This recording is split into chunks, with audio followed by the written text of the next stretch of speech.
नमस्कार, मैं हूं आपके साथ आस्था कौशिक और आप देख रहे हैं महाबहस। दिल तिरंगे पर फिदा, धमकी सरतन से जुदा। बिजनौर में एक परिवार को हर घर तिरंगा अभियान से जुड़ना भारी पड़ गया। उनके घर की दीवार और आसपास कुल 3 पोस्टर चस्पा कर दिए गए, जिन्हें पुलिस ने जब्त कर लिया है और साथ ही एक्शन लेते हुए पीड़ित परिवार को सुरक्षा भी मुहैया करवाई गई है। पुलिस इस बात की तफ्तीश कर रही है कि यह वाकई किसी गहरी साजिश का हिस्सा है या फिर किसी की शरारत। हालांकि हाल ही में कई राज्यों में हुई सरतन से जुदा वाली वारदातों के बाद पुलिस इसे हल्के में नहीं ले रही। वहीं मेरठ में आज बीजेपी के फायर ब्रांड नेता और पूर्व बीजेपी विधायक संगीत सोम पहुंचे और मंच से ऐलान कर दिया कि जो बदमाशी करेगा गुंडागर्दी करके उसका वो इलाज करना जानते हैं। जैसे पहले किया है वैसा अब भी कर देंगे। आज भी 100 विधायकों वाली वो ताकत रखते हैं, ऐसा संगीत सोम ने कहा। तो सवाल यही कि धमकीबाजों का इलाज क्या, इसी पर महाबहस। लेकिन उससे पहले रिपोर्ट।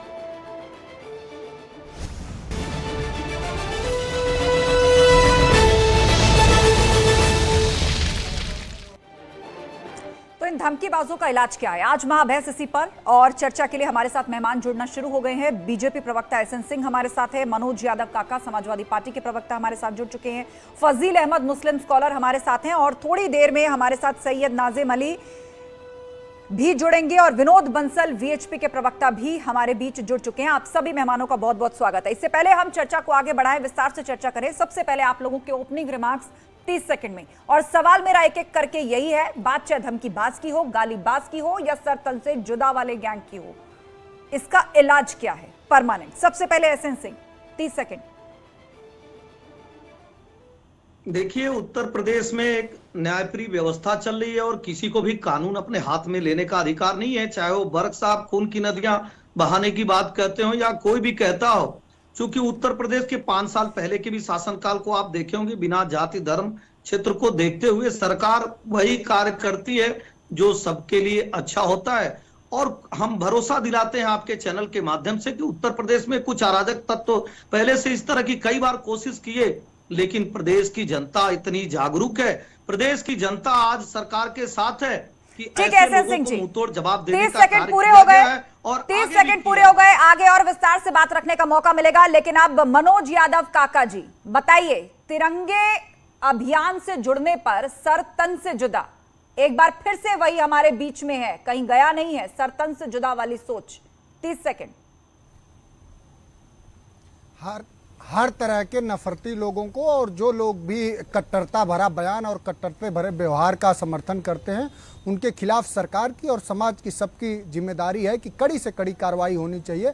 और खास करके संगीत सोम जैसे लोगों को, जो 2-2 बार भारतीय जनता पार्टी से विधायक रहे हैं, जो उन पर दंगे फैलाने से लेकर के और लोगों के साथ लोगों की जमीन हड़पाने तक का उसी सरधना विधानसभा में आरोप है, ऐसे लोग जब कह रहे हैं तो सबसे ज्यादा जिम्मेदारी मैं समझता हूं कि योगी आदित्यनाथ सरकार की है। जब संगीत सोम जैसे विधायक पूरा हो गया आपका, तो मात्र 4 संगीत सोम पर कार्रवाई हो उसका जिक्र किया, लेकिन सरतन से जुदा वालों के साथ क्या होना चाहिए, क्या स्ट्रिक्ट एक्शन होना चाहिए, इस पर आप नहीं बोले। लेकिन अभी बहुत समय बाकी है, सवाल फिर आपके पास आएगा, सवाल फिर आपके पास आएगा। लेकिन फिलहाल विनोद बंसल जी हैं, वीएचपी प्रवक्ता। विनोद बंसल जी 30 सेकंड।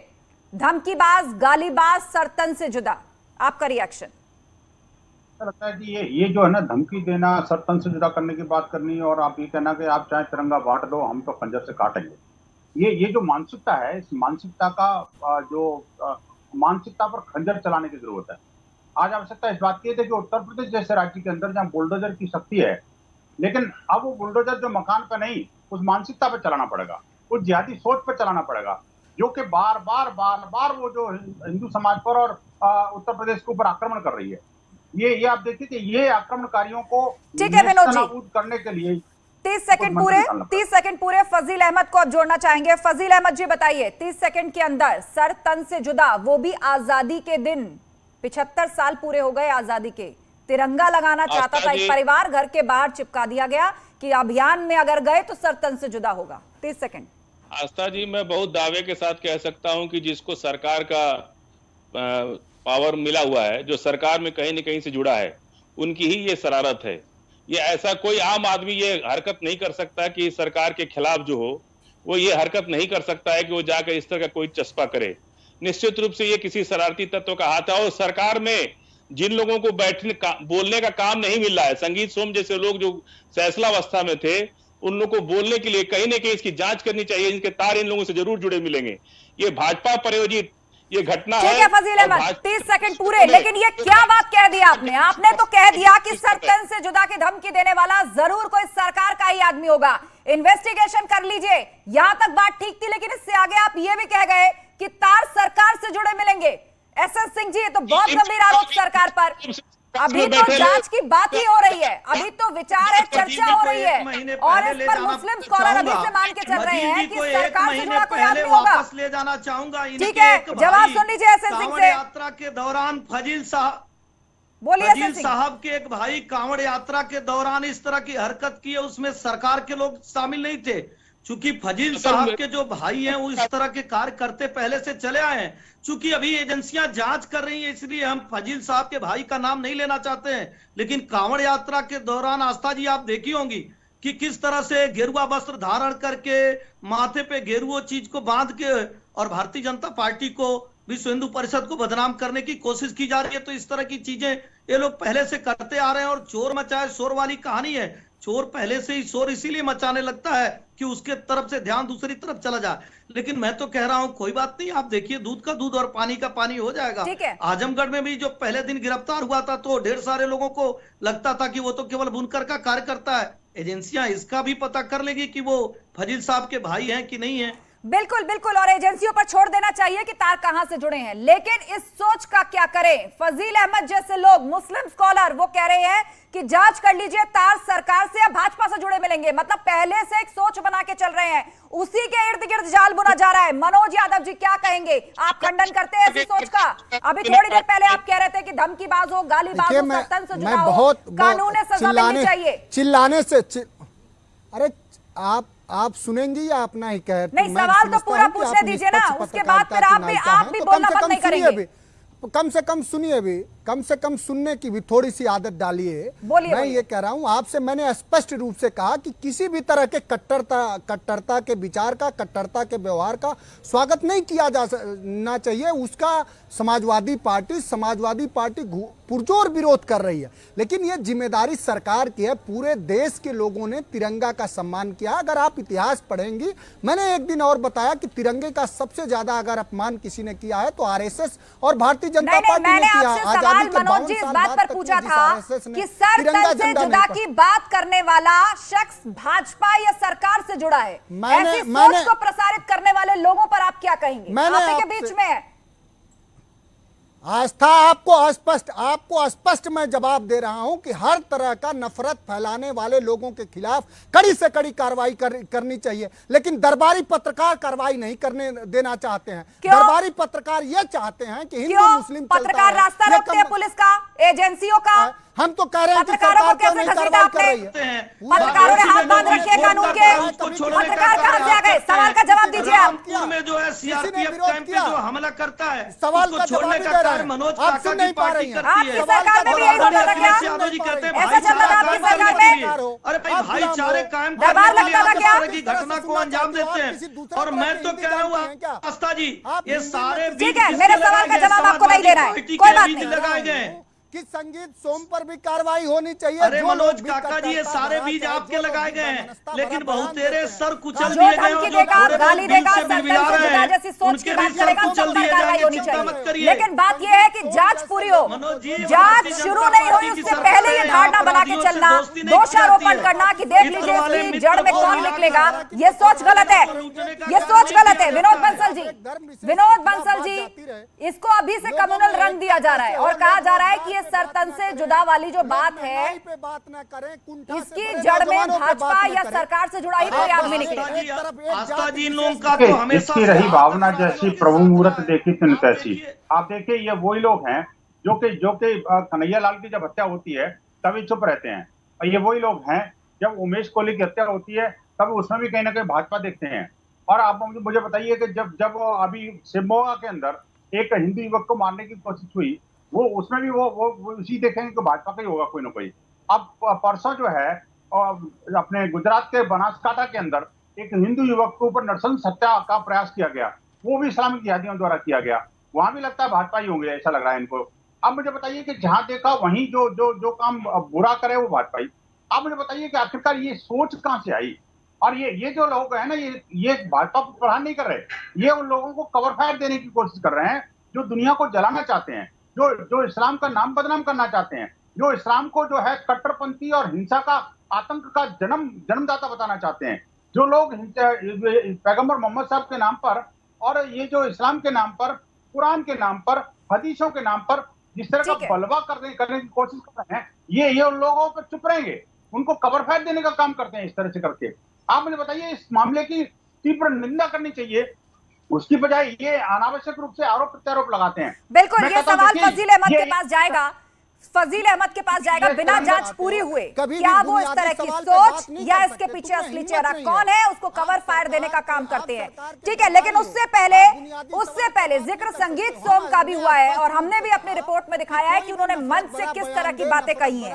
एसएन सिंह जी धमकीबाज, गालीबाज, जिन पर कार्रवाई होनी चाहिए। संगीत सोम के उस बयान को आप क्या कहेंगे कि मैं अब भी इस शहर में हूं और किसी ने जरा भी 3-5 किया तो 100 विधायकों जैसी ताकत रखता हूं, क्या कहेंगे इसको आप? देखिए आस्था जी, उत्तर प्रदेश देखिए देश कानून से चल रहा है, संविधान से चल रहा है और उत्तर प्रदेश में कानून का राज्य है और किसी को भी इस तरह की छूट नहीं है कि वो कानून अपने हाथ में ले।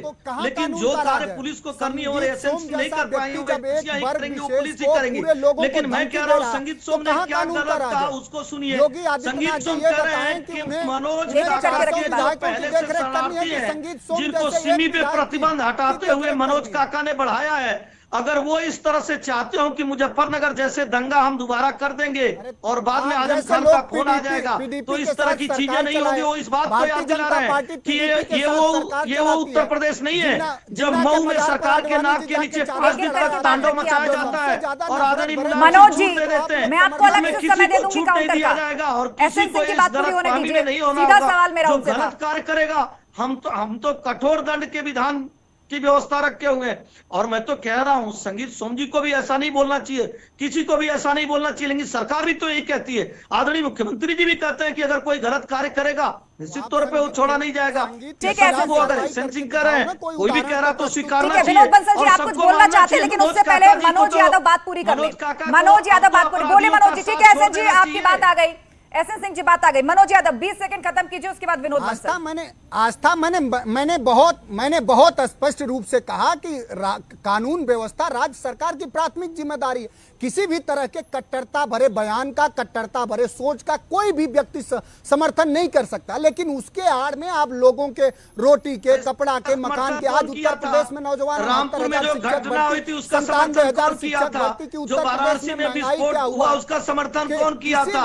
आप बताइए, भाईचारे के नाम पे मुस्लिम भाइयों को डरवाने का कार्य कौन किया था? एक वोट की छोटी राजनीति के लिए छोटी सोच रखने वाले समाजवादी पार्टी जो आजमगढ़ और रामपुर को अपना गढ़ बताती थी, आज वहां की जनता ने क्यों आपको अस्वीकारा? क्योंकि वो जान रही है हो रहा है, ये नहीं देख पा रहे हो आप देखिए बुलंदशहर में बहन बेटियों के साथ क्या हुआ, बदायूं में किस तरह का दुष्कर्म हुआ, आप क्यों नहीं भूल रहे हैं कि अब वो एसएन सिंह जी शांत हो जाइए, मनोज यादव की बात पूरी होने दीजिए। एसएन सिंह जी शांत हो जाइए। मनोज यादव जी 10 सेकंड में खत्म कीजिए, फिर विनोद बंसल। आप जैसे लोगों को मैं बताना चाहता हूं कि जिन 13 व्यक्तियों को बिल्किस बानो के जघन्य जिस बिटिया के साथ दुर्दांत व्यवहार हुआ उसको आज किस सरकार ने रिहा किया है? कि कौन से देश के प्रधानमंत्री किसी के गर्लफ्रेंड को कहते हैं कि 50 करोड़ की गर्लफ्रेंड है? इस तरह के सतही बयान कौन देता है? महिलाओं के खिलाफ लगातार अभद्र टिप्पणी कौन करता है? निश्चित रूप से भारतीय जनता पार्टी। देखिए, अब आप महिलाओं के विरुद्ध टिप्पणी या महिलाओं के प्रति दुर्व्यवहार या इस सब की बात करेंगे तो फिर लिस्ट बहुत लंबी हो जाएगी मनोज जी, उसमें बहुत सारे सपाई नेता भी आ जाएंगे। लेकिन सवाल उसका नहीं है, सवाल ये है कि यदि आरोपी उस पार है, आरोपी इस पार भी है, आरोपी लगभग सभी तरफ है, पर यह सोच खत्म होनी चाहिए। और यही बात लाल किले के प्राचीर से प्रधानमंत्री मोदी ने भी कही थी। ठीक है, आपकी बात आ गई। विनोद बंसल जी आप कुछ कहना चाह रहे थे? ठीक है, मैं फिर लौटूंगी, सब पैनलिस्ट बोलेंगे। 1 मिनट मनोज जी, सब बोलेंगे। विनोद बंसल जी देखिए जी, बात यह है कि ये जो काका जी कह रहे हैं, ये उनकी बात से ऐसा लग रहा है जैसे ये जो जिहादियों को ताऊ बनाना चाहते हैं। आप मुझे बताइए, ये जो मानसिकता है ना, यही मानसिकता तो खोटी है। आखिरकार ये राजनीति के अंदर जिस तरह से इस्लामीकरण हुआ है राजनीति का, या राजनीति का जो जिहादीकरण हो रहा है, यही देश के लिए सबसे बड़ा गंभीर खतरा है। आप सही को सही और गलत को गलत कहने का साहस तो करिए, कम से कम वो जो हमलावर हैं उनको कवर फायर देने का कोशिश मत करिए ना। आपको कौन नहीं जानता, दुनिया का हर एक व्यक्ति जानता है कि आखिरकार वो न्यूयॉर्क जैसी शहर के अंदर भी 33 साल बाद भी उसके जान के प्यासे बन जाएंगे ये लोग, और फिर भी उसको चुप रहेंगे। पार्टी नहीं बोलेगी, कोई समाज नहीं बोलेगा, कोई उलेमा नहीं बोलेगा, कोई जमीयत उलेमा हिंद नहीं बोलेगा, दारुल उलूम देवबंद नहीं बोलेगा। ये सारे के सारे मुंह पर पट्टी बन जाती है जब जिहादी नरसंस हत्या मचा देते हैं, और वो भी इस्लाम के नाम पर। सबसे बड़े जिहादी आप हो। अरे मुझे मैं स्पष्ट रूप से कह रहा हूँ, सबसे बड़े जिहादी आप हो जो हिंदू मुस्लिम सिख ईसाई कराना चाहते हो, जो नहीं चाहते हो कि सिख ईसाई को मत जोड़िए इसमें। देखिए जो जिहादी है वो जिहादी। मनोज जी, इस्लाम के नाम थोड़ी देर पहले आप ही कह रहे थे ना कि एक साथ बोलेंगे तो मैं ऐसी चर्चा नहीं कर सकता। अब आप क्यों बोल रहे हैं विनोद बंसल के पीछे? आपको अलग से समय दिया जा रहा है। फजील अहमद, मैं आ रही हूँ आपके पास। विनोद बंसल जी बात पूरी करने पहले। मैं ये कह रहा हूं, देखिए ये जो मानसिकता है ना, यही मानसिकता देश के विकास में सबसे बड़ी बाधा है और व्यक्ति के विकास में भी सबसे बड़ी बाधा है। प्रधानमंत्री ने जो 5 प्रण दिए ना, आज मुझे लगता है उन प्रण पर को साकार करने की जरूरत है। वो जो गुलामी की सोच है, उस सोच को मारना पड़ेगा। कहीं ना कहीं अंदर इनकी छुपी हुई है, ठीक है, गुलामी के बाहर नहीं निकल सकते लोग। और मुझे देखिए जो भारतीयता है, भारतीय संस्कार उनको अपनाना पड़ेगा। इसी से इनकी कम्युनिटी का कल्याण होगा, कल्याण हो सकता है। नहीं तो यही फजील अहमद की आखिरी साबित होगी। ठीक है विनोद जी, बात आ गई आपकी। फजील अहमद जी, आप कुछ कह रहे थे और लगातार आप बोल रहे हैं, आप तक आवाज पहुंच रही है सबकी और मेरी? जी, मैं ये कह रहा हूं कि विष्णु जो है अब्दुल बन के मुकेश अंबानी को फोन किया। विष्णु ने अब्दुल बनकर के मुकेश अंबानी जैसे उद्योगपति, और आपने मान लिया कि सरतन से जुदा की जो धमकी दी गई थी वो सारे विष्णुओं द्वारा ही लिखी गई है। देश में हर एक केस में सरतन से जुदा की धमकी विष्णुओं द्वारा लिखी गई है, ये आपने मान लिया और यही प्रचारित करेंगे अब आप। इसलिए मैं कह रहा हूं कि उत्तर प्रदेश में इतनी सख्त कानून व्यवस्था है, बाबा जी का राज है, ऐसी कौन ऐसी हिमाकत कर सकता है जो जाकर के वहां पर्चा चिपकाए, और इतने बड़े आबादी के अंदर पर्चा चिपका रहा है और कोई उसको देखा नहीं। तो कहीं ना कहीं सरकार के तो मतलब आपने धर्म देख लिया, उसमें आपने धर्म देख लिया कि उत्तर प्रदेश में सरकार किसकी है, मुख्यमंत्री कौन है, हिम्मत किसकी होगी, इस आधार पर आपने धर्म देख लिया। विनोद बंसल जी, मुकेश अंबानी को परिवार समेत धमकी मिली अब्दुल या किसी और के नाम से, पर निकला विष्णु नाम का व्यक्ति। और अब मुस्लिम स्कॉलर मान रहे हैं कि दुनिया में जितने केस हो रहे हैं, खासतौर पर भारत के अंदर, उस सब में यही है, उन सारी धमकियों और सरतन से जुदा के पीछे एक खास धर्म के लोग हैं। कौन है, अब क्या ये बताने की जरूरत है? जो सोच है इनकी। देखिए बिजनौर के अंदर जो कुछ हुआ उसको जो कह रहे हैं कि अभी इन्वेस्टिगेशन का मामला है, और मेरा अंदेशा है कि कोई ना कोई बीजेपी का कार्यकर्ता निकलेगा इसमें। और वो महाराष्ट्र के अंदर जो कुछ हुआ उसमें कह रहे हैं नहीं विष्णु की गलती है। अरे भाई उसमें भी तो इन्वेस्टिगेशन हो जान दो। लेकिन ये दोहरा जो चेहरा है ना, ये दुमहीन जो बातें हैं, यही विषधारी बातें हैं, यही जो है देश के अंदर जो विभेद पैदा कर रही हैं। ये जो इस्लामिक जिहादियों को उकसाने का, भड़काने का, उनको कट्टरता की राह में धकेलने का काम ये करती हैं। ये नहीं चाहते कि मुस्लिम यूथ कभी पढ़ लिख करके बड़ा बने। ये नहीं चाहते कि ये सरतन से जुदा करने के बजाय अपने वतन को ऊंचा करने की भी सोच सके। नहीं, क्योंकि मस्जिद के मदरसों के प्रोडक्ट ऐसे इस तरह के निकाले जा रहे हैं कि वहां पर जो है शिक्षा के नाम पर उन बच्चों का ब्रेन वॉश किया जा रहा है। आप बताइए, इस्लाम के अंदर जिस शराब को बैन किया गया है, कि शराब को हलाल माना गया है, वही जो है हराम माना गया है, वही कहते हैं कि जन्नत में जाकर शराब की नदियां मिलेंगी, हूरें मिलेंगी, बेहतर हूरें मिलेगी। ठीक है विनोद जी, ये रिलीजन है, ठीक है विनोद जी, अधर्म है। अब जवाब फजील अहमद देंगे। फजील अहमद बताइए, आप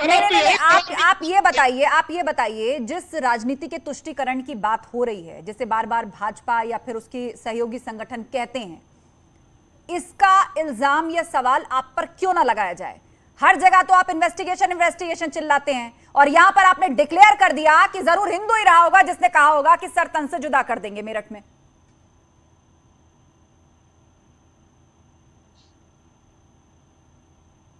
आवाज पहुंच रही है फजील अहमद आप तक?